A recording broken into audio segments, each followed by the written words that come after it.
Auchan, Decathlon, Leroy Merlin, on les voit partout, ces enseignes. Elles pèsent, 10% de nos dépenses? C'est énorme, hein? Oui, c'est considérable. Et pourtant, la famille derrière, les Mulliers, Exactement, les Mulliers. On en entend très peu parler comparé à d'autres grandes fortunes. Un vrai mystère. c'est ça, une puissance économique immense, mais cultivant une discrétion quasi absolue. Alors aujourd'hui, on va essayer de décortiquer un peu cette saga familiale du Nord. Bonne idée.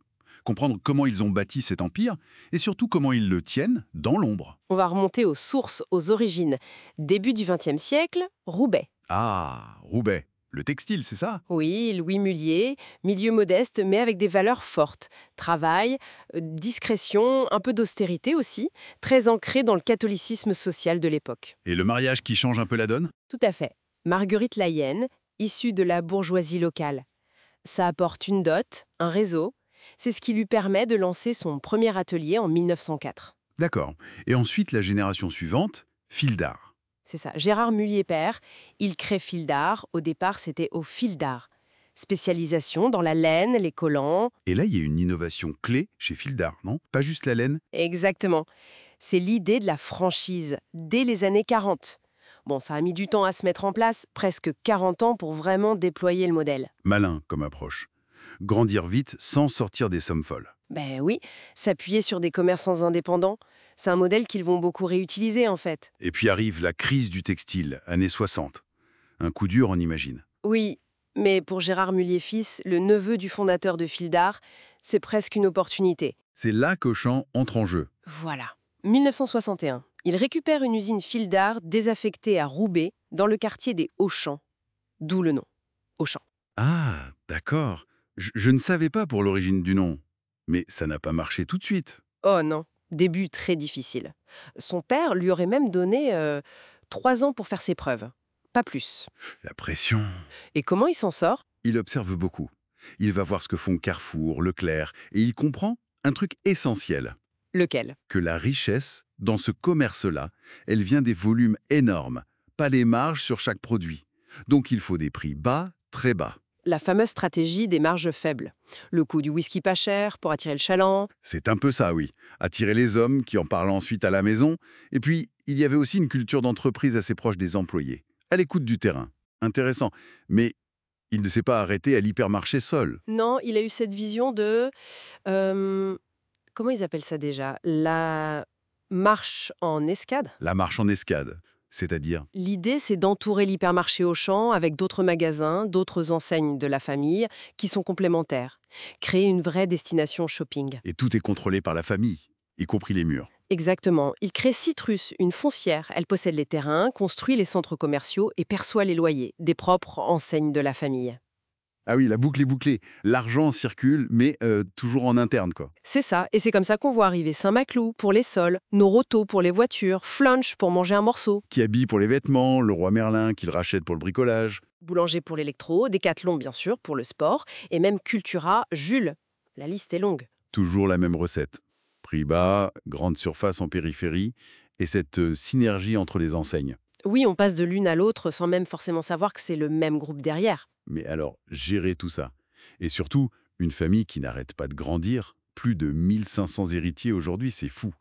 Comment ils évitent que tout explose? Alors là, on touche au cœur du réacteur Mullier, l'association familiale Mullier, l'AFM, créée très tôt en 1955. L'AFM, c'est quoi exactement?